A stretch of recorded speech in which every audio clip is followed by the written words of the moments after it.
உண்மையில் நம்ம பார்க்கக்கூடிய மிக முக்கியமான இந்த செய்தியில் பார்க்கக்கூடிய விஷயம் என்னன்னா, இந்த திமுகவுக்கும் போதை மருந்து கடத்தக்கூடியவர்களுக்கும் உள்ள நெக்ஸஸ் என்ன?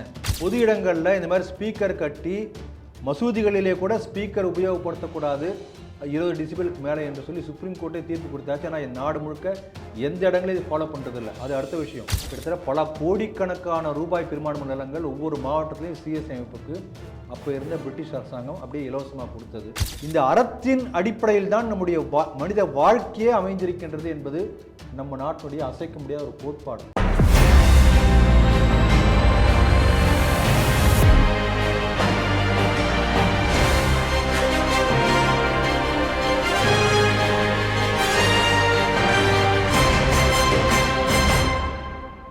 ஸ்ரீ டிவி நேயர்களுக்கு வணக்கம். செய்திகள் சிந்தனைகள் நிகழ்ச்சிக்கு உங்களை அன்புடன் வரவேற்கிறோம். இன்றைய செய்திகள்: திமுக மாவட்ட செயலாளர் சிற்றரசு குரியர் அலுவலகத்தில் போதை தடுப்பு பிரிவு ரைடு. செய்தி சேகரிக்க சென்ற பாலிமர் டிவி செய்தியாளர் மீது தாக்குதல். குடியிருப்பு பகுதியில் சட்டவிரோத மசூதியால் தொந்தரவு. மேட்டுப்பாளையம் பொதுமக்கள் புகார். சிஎஸ்ஐ ஊழல் குறித்து விசாரிக்க நீதிமன்றத்திற்கு அதிகாரம் உள்ளது. பெங்களூருவின் பிரதான பகுதியின் இடத்தை சிறுபான்மை நல வாரியத்திற்கு வாரி வழங்கிய கர்நாடக அரசு. உச்சநீதிமன்றத்தின் தாரக மந்திரமான வேத வாக்கியத்தை நீக்க வேண்டும். முன்னாள் நீதியரசர் ஜோசப். ஸ்ரீ டிவியின் செய்திகள் சிந்தனைகள் நிகழ்ச்சி ஸ்பாட்டிஃபை, ஆப்பிள் பாட்காஸ்ட் நாம் கேட்கலாம். இன்றைய செய்திகள் சிந்தனைகள் நிகழ்ச்சியில் நம்முடைய சமூக செயற்பாட்டாளர், மூத்த அரசியல் விமர்சகர் திரு ராம வெங்கடாதிரி அவர்கள். வணக்கம் திரு ராம வெங்கடாதிரி. வணக்கம் திரு நவநீத். திமுக உடைய ஆட்சி காலத்தில் சட்டம் ஒழுங்கு சரியாக இல்லைன்றது எல்லாருக்குமே தெரிஞ்ச விஷயம்தான். கடந்த மாதம் கூட, கடந்த ஜனவரி மாதம் நினைக்கிறேன், திருப்பூரில் ஒரு செய்தியாளர் தாக்கப்பட்டதை பார்த்தோம். கொடூரமான விஷயம் தாக்கப்பட்டதை பார்த்தோம். இப்போ அதே மாதிரி ஒரு சம்பவம் தான் சென்னையில் நடந்திருக்கு, தலைநகரில். ஏற்கனவே இந்த போதை மருந்து கடத்தலில் கிட்டத்தட்ட 2000 ரூபாய் அந்த போதை மருந்து கடத்தலில் திமுகவை சேர்ந்த முன்னாள் நிர்வாகி ஒருத்தர் சம்மந்தப்பட்டிருக்காரு. தமிழ்நாட்டில் பல இடத்துல ரெய்டு போகிறதெல்லாம் பார்க்குறோம். இது சம்மந்தமாக இன்னொரு இடத்த நுங்கம்பாக்கத்தில் இதே அதிகாரிகள் வந்து ரெய்டு போகிறாங்க, போதை மருந்து இந்த விசாரணைக்காக. அதை கவர் பண்ணுறதுக்காக பாலிமர் செய்தியை சேர்ந்த செய்தியாளர் மற்றும் கேமராமேன் போயிருக்காங்க. இதை தெரிந்த உடனே அங்கே இருக்கக்கூடிய திமுக உடைய மாவட்ட நிர்வாகிகள், குறிப்பாக சொல்லணும்னா சிற்றரசு அப்படின்றாங்க, அது அவருக்கு கீழே இருக்கக்கூடிய நிர்வாகிகள் என்ன பண்ணுறாங்க, இந்த சேகரிக்க சேர்ந்த செய்தியாளர் மற்றும் அந்த கேமராமேன் வந்து ரூம்குள்ளே பூட்டி வச்சு குமுறுன்னு கும்பிருக்காங்க. அப்புறம் தான் வெளியில் அதை திறந்து விட்டு வெளில வந்ததுக்கப்புறம் தான் வந்து இந்த மாதிரி ஒரு விஷயம் நடந்திருக்கிறது அப்படின்றது தெரிஞ்சிருக்கு. முதல்ல காவல்துறை எப்பவும் போல் கொஞ்சம் யோசித்தாங்க கம்ப்ளைண்ட் வாங்குறதுக்கு. அப்புறம் ஃபைனலாக இந்த மீடியாக்கள்லாம் சேர்ந்து ஒரு போராட்டம் மாதிரி அறிவிக்கிறேன்னொடனே ஒரு காவல்துறை என்ன பண்ணியிருக்காங்க, ஒரு கம்ப்ளைண்ட் வந்து அந்த செய்தியாளர்கிட்ட வாங்கியிருக்காங்க. இந்த செய்தி நீங்கள் எப்படி பார்க்குறீங்க? இந்த செய்தி ஒரு 3 கோணங்களில் பார்க்கணும்னு நினைக்கிறேன். முதலாவது, எந்த அளவுக்கு ஒரு மிருகத்தனமான தாக்குதல் நடத்தியிருக்கிறார்கள், அந்த தைரியத்தை யார் கொடுத்தது? எந்த அளவுக்கு கொடூரமாக தாக்குதல் நடத்தினால் கூட நாங்கள் அப்படி தான் பண்ணுவோம், உங்களால் முடிஞ்சே பார்த்துக்கோங்க என்று சொல்லக்கூடிய தைரியம் வந்திருக்கின்றது என்று சொன்னால், அந்த அளவுக்கு ஒரு காட்டாட்சி இங்கே நடக்கிறது என்பது முதல்ல புரிஞ்சுக்கணும். இது ஃபஸ்ட்டு பாயிண்ட். 2வது கோணம் பாருங்கள். அண்ணாமலை அவர்கள் ஒரு வார்த்தை சொன்னாங்க, பல்லு படாமன்னு சொல்லி, அதுக்கான விளக்கத்தையும் சொல்லிட்டார். தமிழ்நாடு முழுக்க உள்ள பத்திரிகைகள்லாம் போச்சு குய்யோ முயோன்னு கத்தி பத்திரிகை சுதந்திரம் போயாச்சு, அவமானப்படுத்திட்டாங்க, போராட்டம் நடத்தினாங்க. மவுண்ட் ரோடு அந்த தலைமையில் இருக்கார் அவர், மகாவிஷ்ணு, மவுண்ட் ரோடு மகாவிஷ்ணு, அவர் முதற்கொண்டு வந்து எல்லாம் பெரிய போராட்டம் நடத்தினாங்க. இப்போ ரூமில் போட்டு உள்ள கும்முன்னு கும்மி அடித்து, அந்த வடிவேலு படத்தில் சொல்லுவாங்க போல, இங்கே வழி அங்கே வழி, அந்த மாதிரி அப்படி போட்டு அடிச்சிருக்காங்க. ஆனால் எல்லாம் அமைதி. மவுண்ட் ரோடு மகாவிஷ்ணு என்ன பண்ணுறாரு தெரியல. இங்கே பத்திரிகை சுதந்திரம் எங்கே போயானது? இது கேள்வி. இது எல்லாத்தையும் விட மிக முக்கியமானது 3வது கோணம் என்னென்னா, அதுதான் ரொம்ப முக்கியமானது. இதில் எது முக்கியமானது தான், ரொம்ப அபாயகரமான ஒரு நம்ம தெரிஞ்சுக்கொள்ள வேண்டிய ஒரு விஷயம். இது முக்கியமானது என்னென்னா, இப்போ எல்லாரும் என்ன பேசுகிறாங்க, பத்திரிகையாளர்கள் மீது தாக்குதல், அவ்வளோதான். எல்லாரும் அங்கே தான் பேசிகிட்டு இருக்காங்க. ஏன் பத்திரிகையாளர் மீது தாக்குதல்? பத்திரிகையாளர் எதுக்கு அங்கே போனார்? போதைப் பொருளை பற்றி போதை பிரிவு தடுப்பு போலீஸார் சோதனை நடத்துறதை அவர் ஃபில்ம் எடுக்க போகிறார், அவ்வளோதான், செய்தி சேகரிக்க போகிறார். அப்போ அந்த செய்தி அடிபட்டு போயாச்சு. இப்போ அதை பற்றி யாரும் பேசலை. ஸோ இது வந்து திமுகவுடைய திசை திருப்பக்கூடிய அந்த முயற்சியில் அவங்களுடைய வெற்றி. உண்மையில் நம்ம பார்க்கக்கூடிய மிக முக்கியமான இந்த செய்தியில் பார்க்கக்கூடிய விஷயம் என்னென்னா, இந்த திமுகவுக்கும் போதை மருந்து கடத்தக்கூடியவர்களுக்கும் உள்ள நெக்ஸஸ் என்ன? சமீபத்தில் பாருங்கள், டெல்லியில் நல்ல வேளை தமிழ்நாட்டில் இருந்தால் அது வந்து பால் பவுடர் சொல்லி பேரை மாற்றிருப்பாங்க. டெல்லியில் அதுவும் நம்முடைய அமலாக்கத்துறை மத்திய அமைப்புகள்லாம் சேர்ந்து பிடிச்சாங்க. அந்த போதை தடுப்பில் பார்த்தோம்னா அவர் வந்து இறைவன் மிகப்பெரியவன் அப்படி சொல்லக்கூடியவர். அவர் என்ன பண்ணார், எனக்கு இதுக்கு சம்மந்தம் இல்லைன்னு சொல்கிறார் அவர், அந்த அமீர். அந்த கூட இருந்த இன்னொரு கூட்டாளி ஏதோ 50 லட்ச ரூபா உதயநிதி கொடுத்தாராம். இன்னொருத்தர் யாரோ திமுகவுடைய ஏதோ ஒரு விங்கில் வந்து இருக்காராம், ஏதோ ஒரு அணியில் இருக்காராம். அப்போ போதைப் பொருள் கடத்தக்கூடியவர்கள் உங்கள் கட்சி பொறுப்பில் இருக்காங்க, உங்கள் கட்சியுடைய அடுத்த முதலமைச்சர்னு சொல்லக்கூடியவருக்கு 50 லட்ச ரூபா பணம் கொடுத்திருக்கிறார்கள். உங்களுடைய அவரோடு சேர்ந்து திரைப்பட இயக்கங்களில் ஈடுபட்டிருக்காங்க, தயாரிப்பில் ஈடுபட்டிருக்காங்க என்று சொன்னால், அந்த போதைப் பொருள் கடத்தலுக்கும் உங்களுக்கும் திமுகவுக்கு என்ன சம்பந்தம்? இது நம்ம எல்லாம் தெரிஞ்சுக்கணும். இதுதான் முக்கியமான இந்த செய்தியில் நம்ம தெரிஞ்சுக்கொள்ள வேண்டிய மிக முக்கியமான விஷயமே அதுதான். நீங்கள் கவனித்து பார்த்தீங்கன்னா தெரியும், திமுக ஆட்சிக்கு வந்த பிறகு தமிழகத்திலே போதைப் பொருட்களுடைய நடமாட்டம் மிக மிக மிக அதிகமாக இருக்கிறது.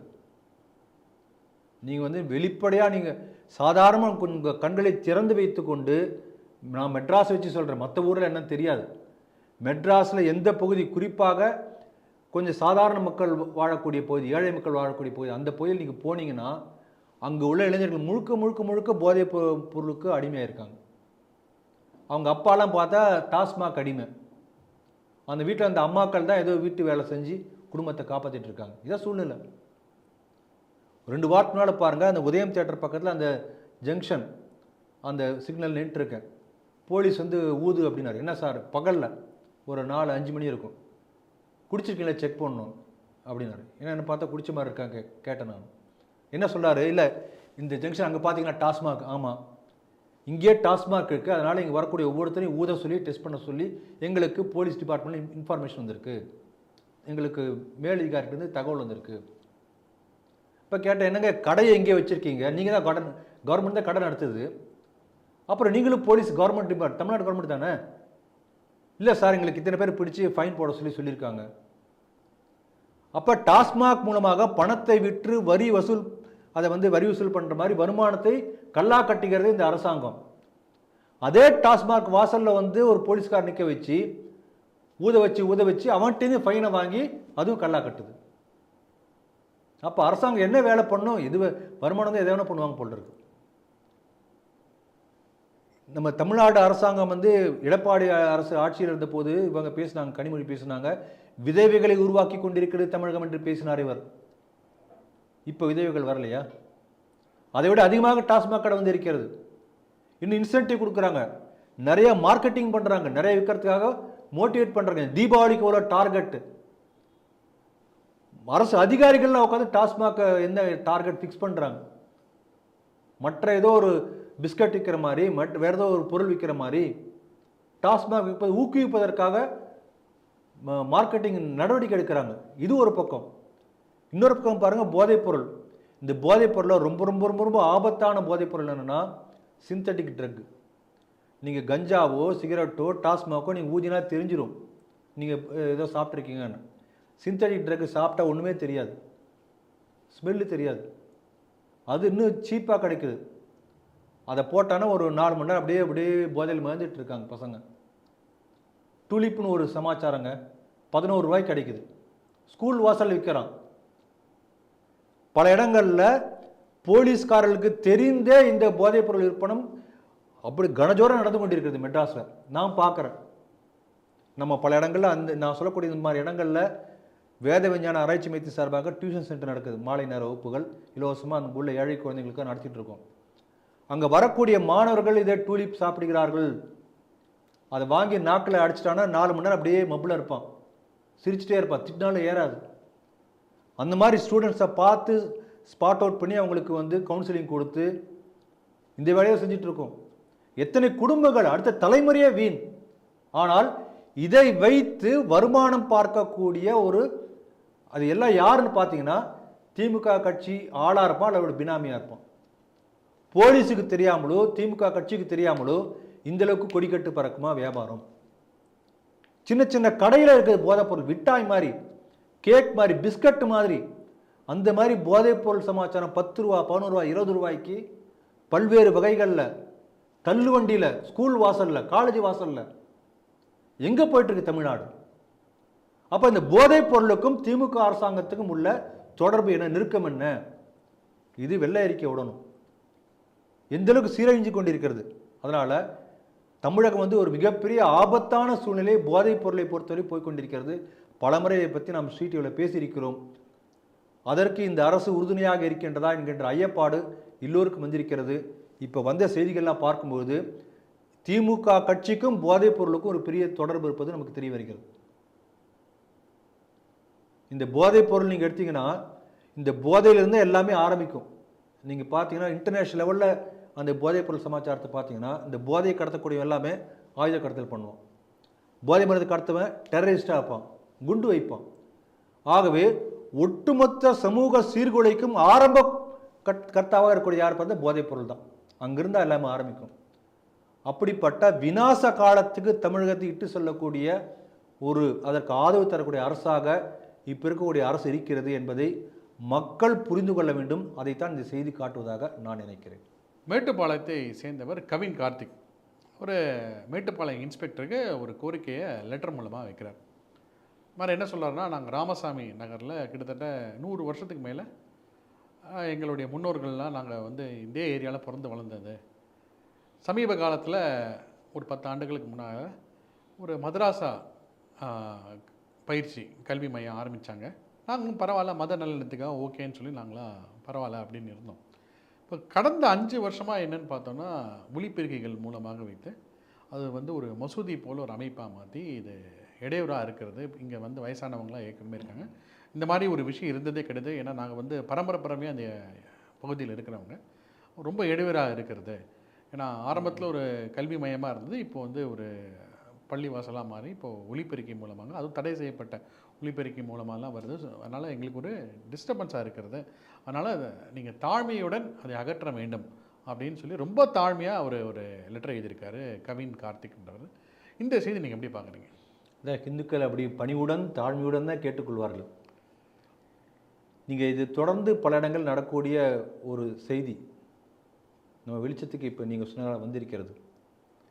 வீடு மாதிரி இருக்கும், சாதாரணமாக எல்லோரும் இருப்பாங்க. ஒரே ஒரு முஸ்லீம் வாடகைக்கோ அல்லது ஒரு வீட்டை வாங்கியோ அந்த தெருவில் ஒரே ஒரு வீட்டு வாடகைக்கு வந்திருப்பார். அநேகமாக வந்துட்டு என்ன பண்ணுவார்னா, அவர் வெளியிலேருந்து ஒரு 10 பேரை கூட்டு வருவார். இப்போ உங்கள் வீட்டுக்கு யாராவது ஃப்ரெண்ட்ஸ் வருவாங்க இல்லையா, அந்த மாதிரி யாரோக்கு வராங்கன்னு நினச்சிட்ருப்போம். வெள்ளிக்கிழமையாக வருவாங்க. கரெக்டாக சாயங்காலம் அங்கே தொழுகை பண்ணிட்டு போயிடுவாங்க. இது அடுத்த ஸ்டெப்பு. அப்புறம் கொஞ்சம் கொஞ்சமாக என்ன ஆகும்னா, உள்ளுக்குள்ளார ஒரு தொழுகை பண்ணக்கூடிய இடமா மாறி இருக்கும், நமக்கு வெளியில் தெரியாது. முதல்ல என்ன பண்ணுவாங்க, மதரசான்னு சொல்லுவாங்க. மதரசானா கல்வி நிறுவனம். இப்போ நீங்கள் ஒரு ஸ்கூலோ டியூஷனோ நடத்துகிறீங்க, யார் என்ன சொல்ல போகிறாங்க, வெளியில் ஒரு போர்டு போட்டுருவாங்க, ஏதோ ஒரு பேர் போட்டு, இல் உல் அல் ஏதோ அந்த உருது பாஷை நமக்கு ஒன்றும் புரியாது, மதரசா அப்படின்னு போட்டு கீழே ஏதோ கல்வி நிறுவனம்னு போட்டிருப்பாங்க. சரி, ஸ்கூல் நடத்துகிறாங்க போட்டிருக்கு, பண்ணட்டும். அவங்க குழந்தைங்களுக்கு ஏதோ குர்ஆன் சொல்லி தராங்க அப்படி சொல்லி நாமும் பேசாமல் இருப்போம். அங்கே என்ன பண்ணுவாங்க, மதரசா என்பதே இப்போ அஸ்ஸாம் முதல்வர் தெளிவாக சொல்லியிருக்கிறார். மதரசா என்ற போர்வையிலே இந்த நாட்டு மக்களை இந்த நாட்டிலிருந்து பிரிக்கக்கூடிய வேலையை மதரசாக்கள் செய்து கொண்டிருக்கின்றன.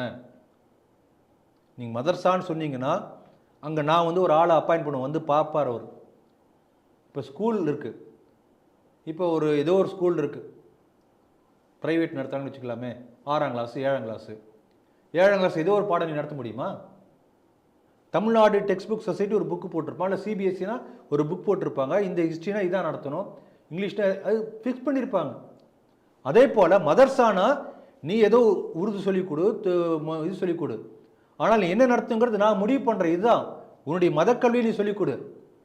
குண்டு வைக்கிறதுக்கோ, இந்த நாட்டை விட்டு மற்றவர்களை காஃபி என்று சொல்வதற்கோ, தேச விரோத நடவடிக்கைகளுக்கோ அந்த மதரசா இடம் கொடுக்கக்கூடாது என்று சில ஸ்டாண்டர்ட் நெறிமுறைகளை கொண்டு வந்திருக்கார் அஸ்ஸாம் முதல்வர், நாட்டுக்கே முன்மாதிரியாக.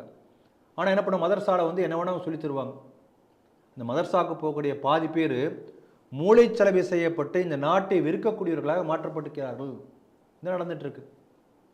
இது அடுத்த ஸ்டெப். அப்புறம் பார்த்தா உள்ளேருந்து சத்தம் வரும். ஒரு சின்ன உள்ளுக்குள்ள பாக்ஸ் வச்சு அல்லாஹு அக்பர் ஏதோ சொல்லுவார், லா இலாஹா இல்லல்லாஹி எல்லாம் சொல்லிட்டு இருப்பாங்க. சவுண்ட் ரோட்டில் கேட்கும். சரி, நீங்கள் பார்த்துட்டு இருப்பீங்க. அப்புறம் கொஞ்ச நாள் வச்சு ஒரு மினார் கட்டுவாங்க.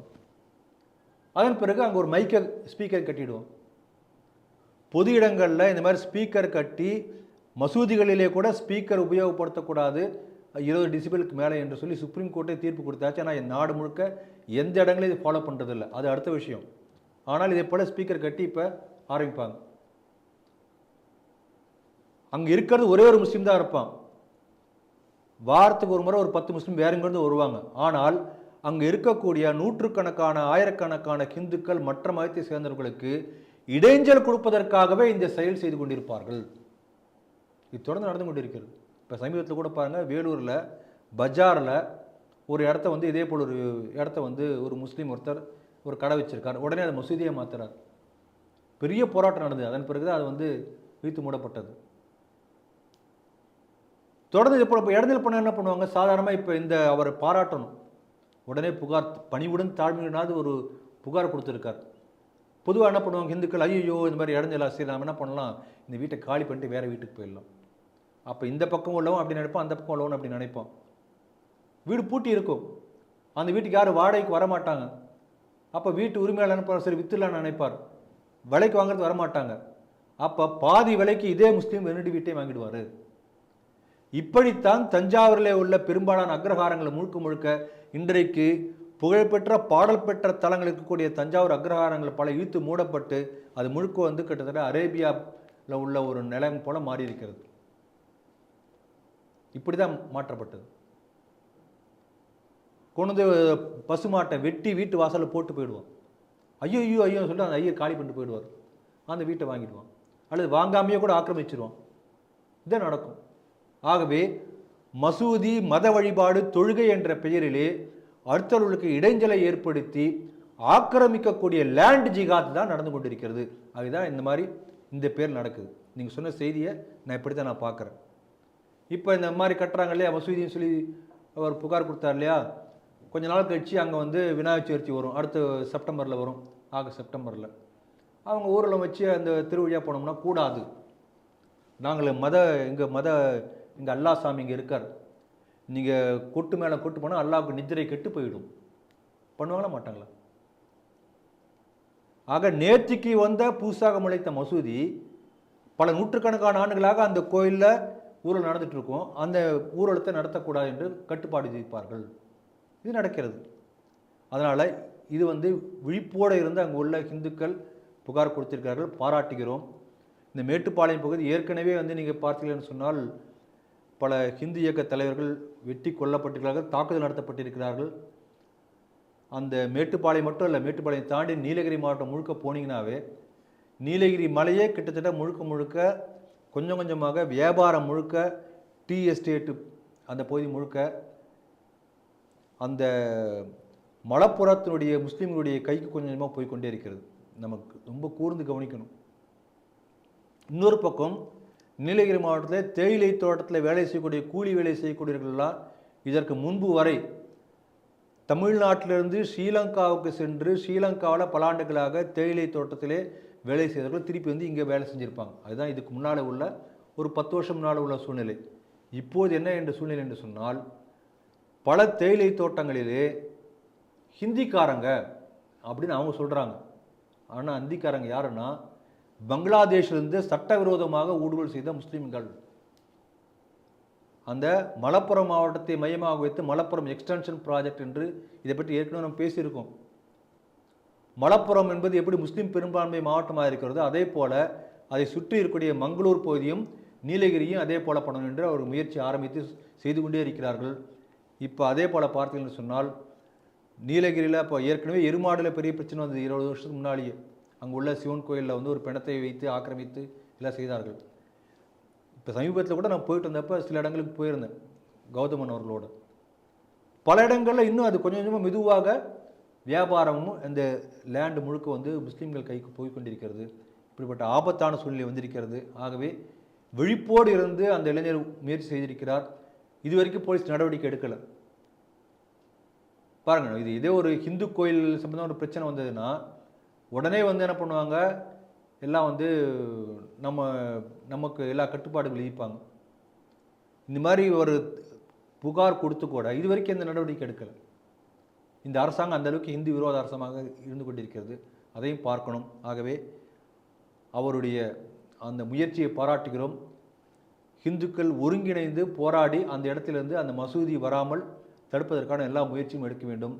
அரசும் அதற்கு உறுதுணையாக இருக்க வேண்டும். நேற்றைக்கு சென்னை உயர்நீதிமன்ற நீதிபதிகள் வந்து ஒரு தீர்ப்புக்கு அளித்திருக்காங்க. என்னன்னு சொல்லி அப்படி பார்த்தோன்னா, சிஎஸ்ஐ அமைப்புகள்லாம் வந்து ஒரு அமைப்பு, கிறிஸ்துவ அமைப்பு, அவங்களாம் வந்து எந்த ஒரு வரம்பு கீழ் இல்லை அப்படின்னு சொல்லி, நாங்கள் வந்து தன்னிச்சையானவர்கள் அப்படின்னு சொல்லி ஒரு கேஸ் போயிட்டுருக்கு. அது ஒரு கிளாரிட்டி வேணும் அப்படின்னு சொல்லி கேஸ் போய்ட்டு சென்னை உயர்நீதிமன்ற நீதிபதிகள் என்ன சொல்லியிருக்காங்க, நீங்கள் ஒரு மதம் சார்ந்த ஒரு அமைப்பாக இருந்தாலும் சரி, ஆனால் உங்களுக்கு கீழே பல கல்லூரிகள், பல மருத்துவமனைகள், பல பள்ளிக்கூடங்கள்லாம் இயங்குது, எல்லாமே பொது சேவைக்கு இயங்குவதனால வந்து நீங்கள் வந்து இந்திய சட்டத்தின் வரம்புக்குள்ளானாலும் நீங்கள் இந்திய சட்டத்தின் கீழ் வரம்புக்கு உள்ளானவர்கள் தான் அப்படின்னு சொல்லி தீர்ப்பை சொல்லியிருக்காங்க. அதுவும் குறிப்பாக சொல்லும்போது ஆர்டிக்கல் 226 கான்ஸ்டியூஷன் ஆக்ட் 220 அதுவும் குறிப்பாக அவங்க என்ன சொல்கிறாங்கன்னா, ஆர்டிக்கல் 226 அப்படின்ற சரத்தின் கீழ் வந்து நீங்கள் வந்து இந்த வரம்புக்கு உட்பட்டவர்கள் தான் அப்படின்னு சொல்லி தீர்ப்பு அளித்திருக்காங்க. இந்த செய்தி நீங்கள் எப்படி பார்க்குறீங்க? நல்ல வரவேற்கத்தக்க ஒரு தீர்ப்பு. இந்த church of south India CS அமைப்பு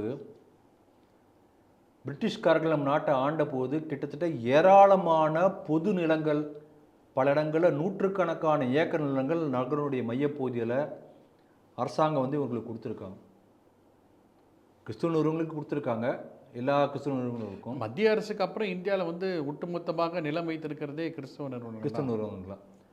அது குறிப்பாக பிரிட்டிஷ் ஆட்சி காலத்தில் அதிகமாக சிஎஸ்ஐ அமைப்புக்கு வந்து, ஏன்னா அவர்கள் ப்ரொட்டஸ்டன்ட் பிரிவை சேர்ந்தவங்க இல்லையா, அதனால் அதிகமான நிலங்கள், கிட்டத்தட்ட பல கோடிக்கணக்கான ரூபாய் பெருமானமான நிலங்கள் ஒவ்வொரு மாவட்டத்திலையும் சிஎஸ்ஐ அமைப்புக்கு அப்போ இருந்த பிரிட்டிஷ் அரசாங்கம் அப்படியே இலவசமாக கொடுத்தது. இன்றைக்கு கூட நீங்கள் பல இடங்களில் பார்த்தீங்கன்னா பல பெரிய பெரிய பிரம்மாண்டமான காலேஜெலாம் இருக்கும். அதெல்லாம் வந்து வெள்ளைக்காரன் ஆட்சி காலத்தில் இவங்களுக்கு கொடுத்தது. இப்போ திருச்சி சென்ட் ஜோசப்ஸ் காலேஜ் இருக்கலாம், அந்த மாதிரி. சென்ட் ஜோசப் பிஷப் பீபர் ரிப்பீட் திருச்சி பக்கத்தில் அந்த மையப்பகுதியில் இருக்கக்கூடிய பிஷப் பீபர் காலேஜ், இதுமாதிரி பல கல்லூரிகள், நிறுவனங்கள் பார்க்கலாம். இப்போ நீங்கள் என்ன சொல்கிறாங்கன்னா, இப்போ பல இடங்களில் வந்து இவங்க பள்ளிகள் நடத்துகிறாங்க, கல்லூரிகள் நடத்துகிறாங்க, கவர்மெண்ட் எய்டட் ஸ்கூல் நடக்கிறது. அப்போ கவர்மெண்ட் எய்டட் ஸ்கூல்னா அந்த வாத்தியார்களுக்கு சம்பளம், முழு பென்ஷன் முதற்கொண்டு எல்லாமே வந்து கவர்மெண்ட் கொடுக்கும். இவங்க வெறும் பில்டிங் தான் கட்டி வச்சுருக்க போகிறாங்க. லேண்டு வந்து ஏற்கனவே வெள்ளைக்கார ஆட்சி காலத்தில் ஆட்டையை போட்டது அல்லது வேறு ஏதாவது இடத்த பண்ணியிருப்பாங்க. ஆனால் இவங்க என்ன பண்ணுவாங்க, அந்த ஆசிரியர்கள் இவங்க நியமிப்பாங்க. நீங்கள் நானும் போனோம்னா அவன் வந்து முடிவு பண்ணுவோம், நம்ம அந்த எஸ்சி எஸ்டி பிசி கோட்டா எல்லாம் வந்து நம்ம இதுக்கு தான். வேலூரில் உள்ள அந்த சர்ச்சில் போய் நீங்கள் ஒன்றும் பேச முடியாது. அட்மிஷனுக்கும் சரி, அவங்களுடைய இவங்களை ரெக்ரூட்மெண்ட்டுக்கும் சரி, இவனுக்கு தேவைப்பட்ட ஆட்களை நியமித்துக் கொள்வார்கள். அங்கே படிப்பு என்ற பெயரிலே கனஜோராக மத பிரச்சார வியாபாரம் நடந்து கொண்டிருக்கும். அதே போல் ஹாஸ்பிட்டல், மருத்துவமனை, இது எல்லாத்துக்குமே வந்து கவர்மெண்ட் வெல்ஃபேர் ஸ்கீம், அதில் வரக்கூடிய பணத்தை பயன்படுத்துவாங்க. அப்போ நீ கவர்மெண்ட் ஃபண்டை நீ பயன்படுத்துகிற, கவர்மெண்ட் ஊழியர்களுக்கு சம்பளம் கொடுக்குது, அப்போ பொதுநல அமைப்பு தானே அது. அந்த மாதிரி இருக்கும்போது இப்போ அதுக்கு தேர்தல் வருது. இப்போ இதெல்லாம் கவர்னிங் பாடி யார், அந்த யாரோ ஒரு பிஷப்போ ஆயரோ யாரோ அவர் தான் பண்ணுறார் எல்லாத்தையும். கவர்மெண்ட் சம்பளம் கொடுத்தா டீச்சருக்கு நிர்வாகம் பண்ணுற மேனேஜ்மெண்ட் டாப்பில் இருக்கிறது யார் பார்த்தா யாரோ அந்த பிஷப் அவர் தான் இது பண்ணுறார். இப்போ அதுக்கு தேர்தல் நடக்குது. அந்த தேர்தலில் பார்த்தீங்கன்னா ஏகப்பட்ட முறைகேடு. சமீபத்தில் போன செய்திகள் சிந்தனைகள் நடந்தது. வெளிப்படையாக நோட்டீஸ் மாதிரி போட்டிருக்கான். ஏன்னா இந்த மாதிரி சிஎஸ்ஐ அந்த தேர்தலில் நீங்கள் தேர்ந்தெடுத்தீங்கன்னா உங்களுக்கு வந்து நீங்கள் தேர்ந்தெடுத்த பிறகு இந்த மாதிரி அதை எனக்கு அனுப்பிச்சிட்டிங்கன்னா நான் உங்களுக்கு வந்து இத்தனை லட்ச ரூபா தரேன், இது தரேன், ஸ்கூட்டர் தரேன், வாகனம் தரேன், ஏகப்பட்ட ஃப்ரீபீஸ். அப்போ அந்தளவுக்கு வந்து ஊழல் முறைகேடு இவங்களோட சங்க தேர்தல் நடந்து கொண்டிருக்கிறது. அதை பற்றிய ஒரு செய்தியை கவர் பண்ணாங்க. அப்போ இந்த மாதிரி ஊழல் முறைகேடு நடக்கிறத வந்து கோர்ட் விசாரிக்கலாமா? இப்போ கோயிலில் வந்து ஒரு சின்ன ஒரு பிரச்சனை வந்தால் உடனே வந்து உள்ளே பூந்து பாஞ்சு அந்த கோயிலை அரசாங்கம் பிடிக்க கொள்கிறது. அப்புறம் கோயிலை தரதே இல்லை, அரசாங்கம் தான் பெர்மனெண்ட்டாக மெயின்டைன் பண்ணுவோம். நீ கும்பாபிஷேகம் நடத்தணும்னா கவர்மெண்ட்டை பர்மிஷன் கேட்கணும். பர்மிஷன் கேட்காம நீ கும்பாபிஷேகம் நடத்தியாச்சுன்னா கோயிலை சீல் வச்சு நடத்தாதுன்னு போயிடுறான். அந்த அயோக்கியத்தை தமிழ்நாட்டில் நடந்து கொண்டிருக்கிறது பார்க்குறோம். அப்போ அந்த மாதிரி பண்ணுறாங்க. ஆனால் இந்தளவுக்கு வெளிப்படையாக ஊழல் நடக்கிறது. அப்படி நடந்தாலும் கூட வந்து கோர்ட் ஒன்று கேட்க முடியாது. ஏன்னா வந்து நாங்கள் மத பிரச்சாரம் பண்ணுறோம், சிறுபான்மை நீங்கள் தலையிட முடியாது. ஆக இப்படிப்பட்ட நிலைப்பாடாக இத்தனை நாளாக இருந்தது. இப்போ தான் முதல் முறையாக நீங்கள் வந்து நடத்தக்கூடிய பொதுநல சேவை, பல ஆயிரக்கணக்கான வந்து ஆசிரியர்களோ மற்ற ஊழியர்களோ கவர்மெண்ட் சேலரி கொடுக்குது, கவர்மெண்ட் வெல்ஃபேர் வச்சு நீங்கள் வந்து இந்த நிறுவனம் நடத்திட்டு இருக்கீங்க. அப்படி இருக்கும்போது இங்கே நடக்கக்கூடிய ஊழல்களை விசாரிப்பதற்கான அதிகாரம் கோர்ட்டுக்கு உண்டு என்கின்ற தீர்ப்பு தான் இப்போ நீங்கள் சொல்லியிருக்கிற தீர்ப்பு. ஆகவே ஒரு வரலாற்று சிறப்பு இருக்க இந்த தீர்ப்பு வந்திருக்கு. அது வந்து இத்தனை ஆண்டுகள் கழித்து வந்திருக்கிறது. லேட்டாக வந்தாலும் லேட்டஸ்ட் என்று சொல்வார்கள், அதே போல் நல்ல தீர்ப்பு. இதன் மூலம் அங்கு நடக்கக்கூடிய ஊழல்கள் தடுக்கப்படும். உண்மையான சேவை வந்து மக்களுக்கு போய் சேரணும். சேவை என்ற பெயரிலே மதமாற்ற வியாபாரம் மட்டும்தான் இத்தனை நாள் நடந்துட்டு இருந்தது. சேவை என்ற பெயரிலே பொதுமக்கள் பணத்தை கொள்ளையடித்து அங்கே உள்ள அந்த 1000 குடும்பத்தினர் மட்டும் தங்களை வளர்த்து கொண்டிருந்தார்கள். இதான் நடந்து கொண்டிருந்தது. இதெல்லாம் இனிமேல் வந்து கோர்ட் இதை கண்காணிக்கூடிய ஒரு வாய்ப்பு இந்த தீர்ப்பு மூலம் வந்திருக்கிறது. ஆகவே நல்ல தீர்ப்பு வரவேற்கிறது. கர்நாடக மாநிலத்துடைய தலைநகர் பெங்களூர், அதோடைய மையப்பகுதி சாமராஜ் நகர். அங்கே வந்து அரசு சார்பாக ஒரு கால்நடை மருத்துவமனை இருக்கிறது.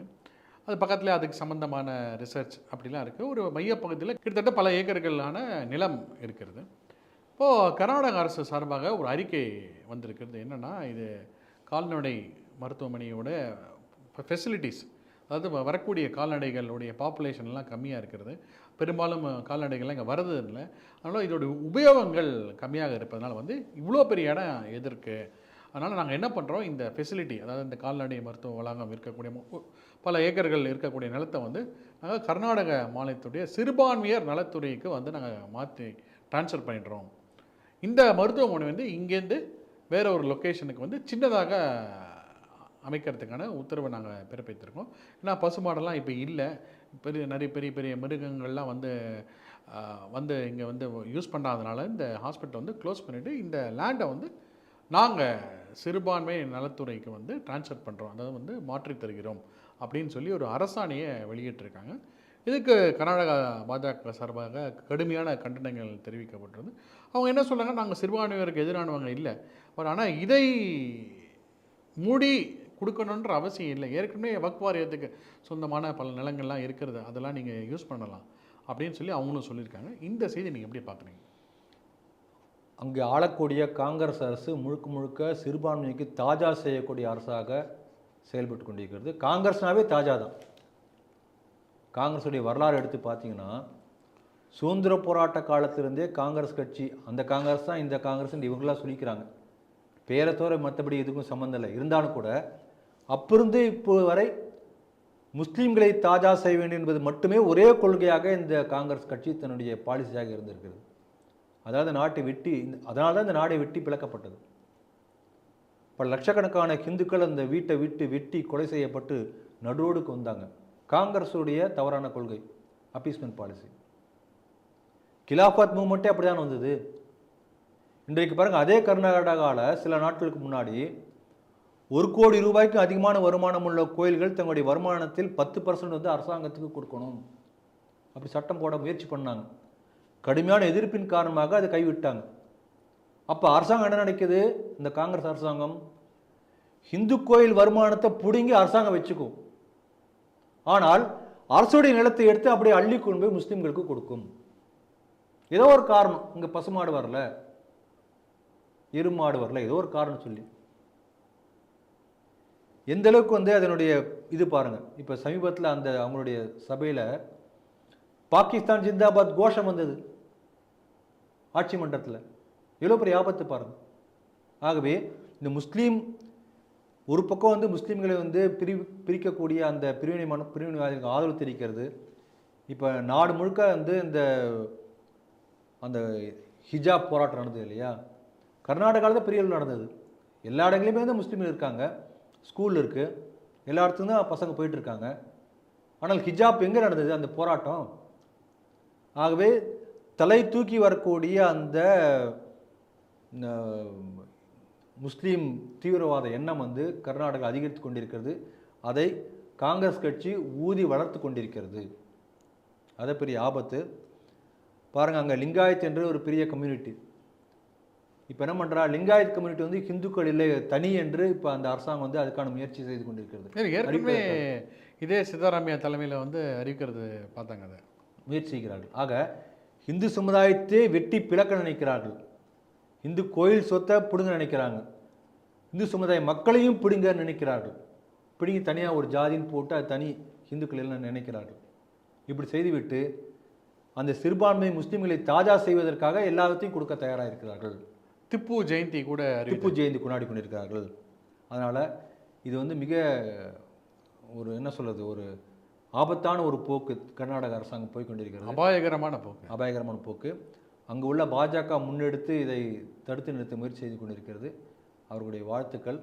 தொடர்ந்து போராடி அதை மீட்கணும், அதற்கான முயற்சி எடுப்பார்கள் நம்புவோம். உச்சநீதிமன்ற முன்னாள் நீதிபதி ஜோசப் அவர் என்ன சொல்கிறாரு, ஒரு செமினாரில் பேசும்போது என்ன சொல்கிறார், இந்த சுப்ரீம் கோர்ட்டில் ஒரு சமஸ்கிருத ஸ்லோகம் இருக்கிறது, என்ன எதோ தர்மஸ்துதோ ஜெயா, அப்படின்னா எங்கே தர்மம் இருக்கிறதோ அங்கே தான் ஜெயம் அப்படின்றது நம்மளுடைய இந்திய மரபின்படி நம்மளுடைய ஹிந்து கோட்பாடுகள், பல அறநூல்கள், மகாபாரதம், உபநிஷதங்களில் முக்கியமாக சொல்லக்கூடியது வந்து தர்மத்தை பற்றி தான்.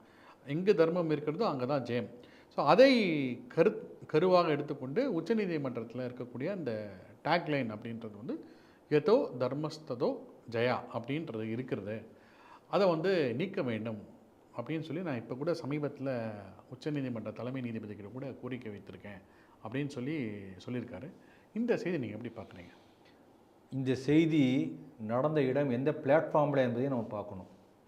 த ஒயர் தொடர்ந்து நம் நாட்டுக்கு எதிராக பல கருத்துக்களை பரப்பி வரக்கூடிய பத்திரிகை த ஒயர். அந்த தளத்திலேயே உட்கார்ந்து அவர் பேசியிருக்கிறார். இப்போ இவர் சொன்ன கருத்துக்கு வருவோம். எங்கே தர்மம் இருக்கின்றதோ அங்கு வெற்றி கிடைக்கும் என்கின்ற வாக்கியம், அதை நீக்க வேண்டும்.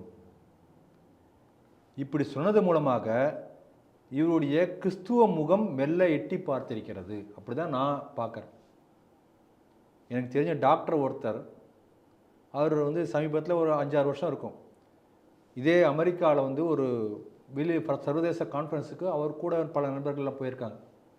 சரி, அந்த கான்ஃபரன்ஸ் முடித்த பிறகு எல்லாம் உட்காந்து ஃப்ரீயாக கொண்டாரு பேசிகிட்டு இருப்பாங்க இல்லையா, அந்த மாதிரி பேசும்போது இவர் கூட வந்து 2-3 கிறிஸ்டியன் டாக்டர்ஸ், அங்கே உள்ள அமெரிக்கன் டாக்டர்ஸ் வந்து என்ன பண்ணுறாங்கன்னா, ராமாயணத்தை பற்றி அதே போல் கீதை பற்றி சில சந்தேகங்களை அந்த கிறிஸ்துவ டாக்டர்கிட்ட கேட்குறாரு. கேட்டோன்னு அவர் சொல்கிறாரு, no I am a Christian அப்படி சொல்லியிருக்காரு.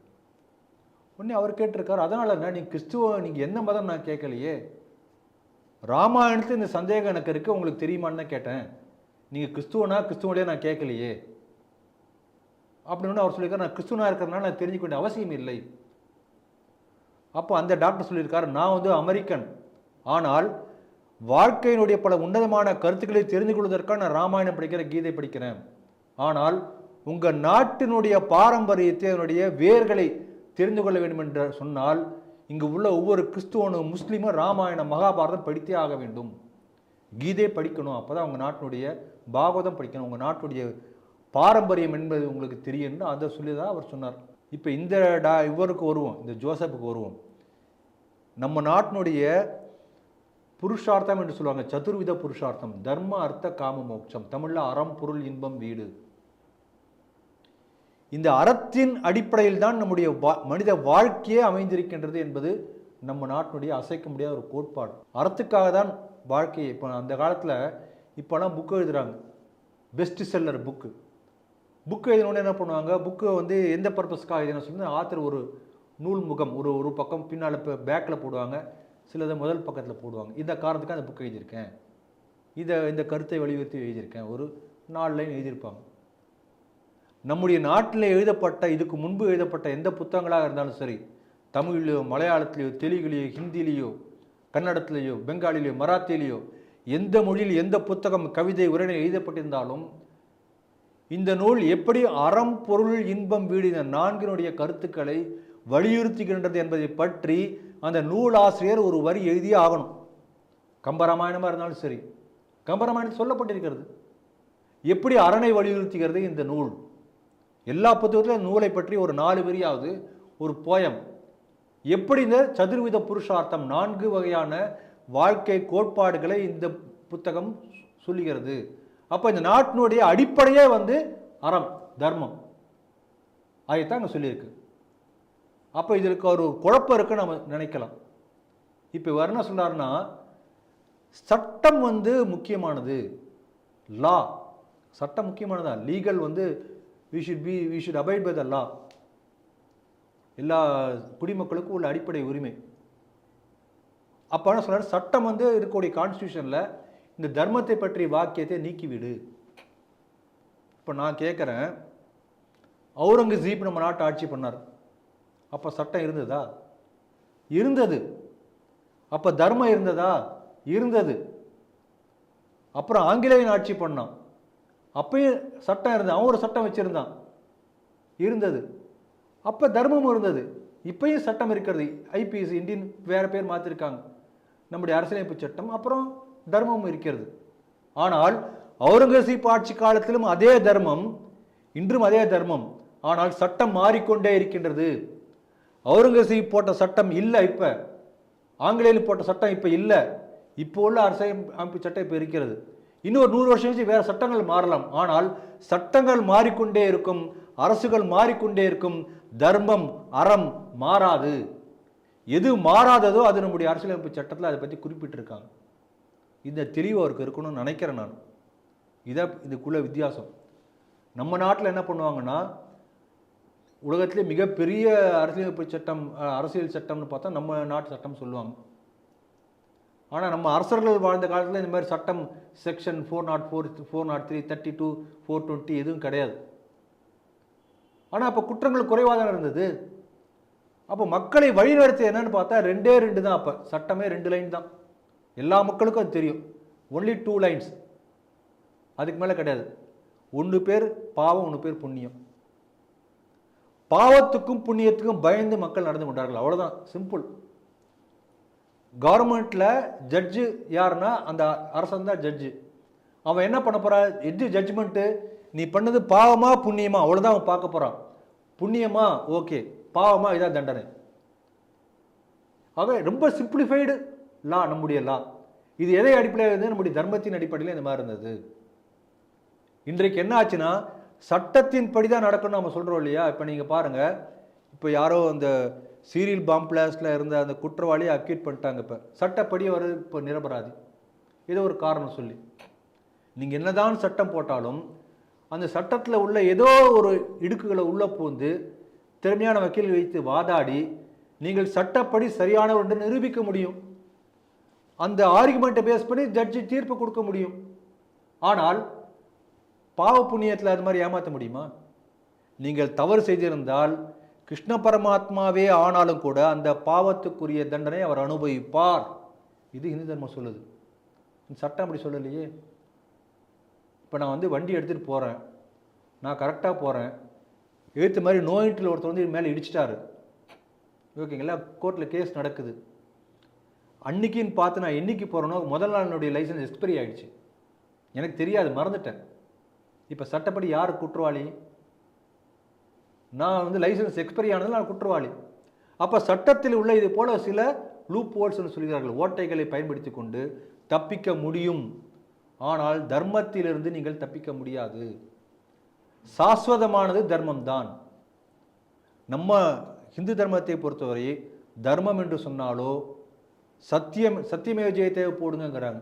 சத்தியமும் தர்மமும் ஒன்றுதான், தர்மமும் சத்தியமும் கடவுளும் ஒன்றுதான், எல்லாமே ஒன்றுதான். இதை தெளிவாக புரிந்து கொண்டவர்களுக்கு இந்த குழப்பம் இருக்காது.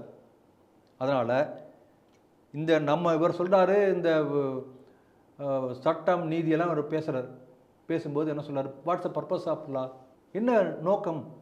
குற்றங்கள் குறையணும், குற்றவாளிகள்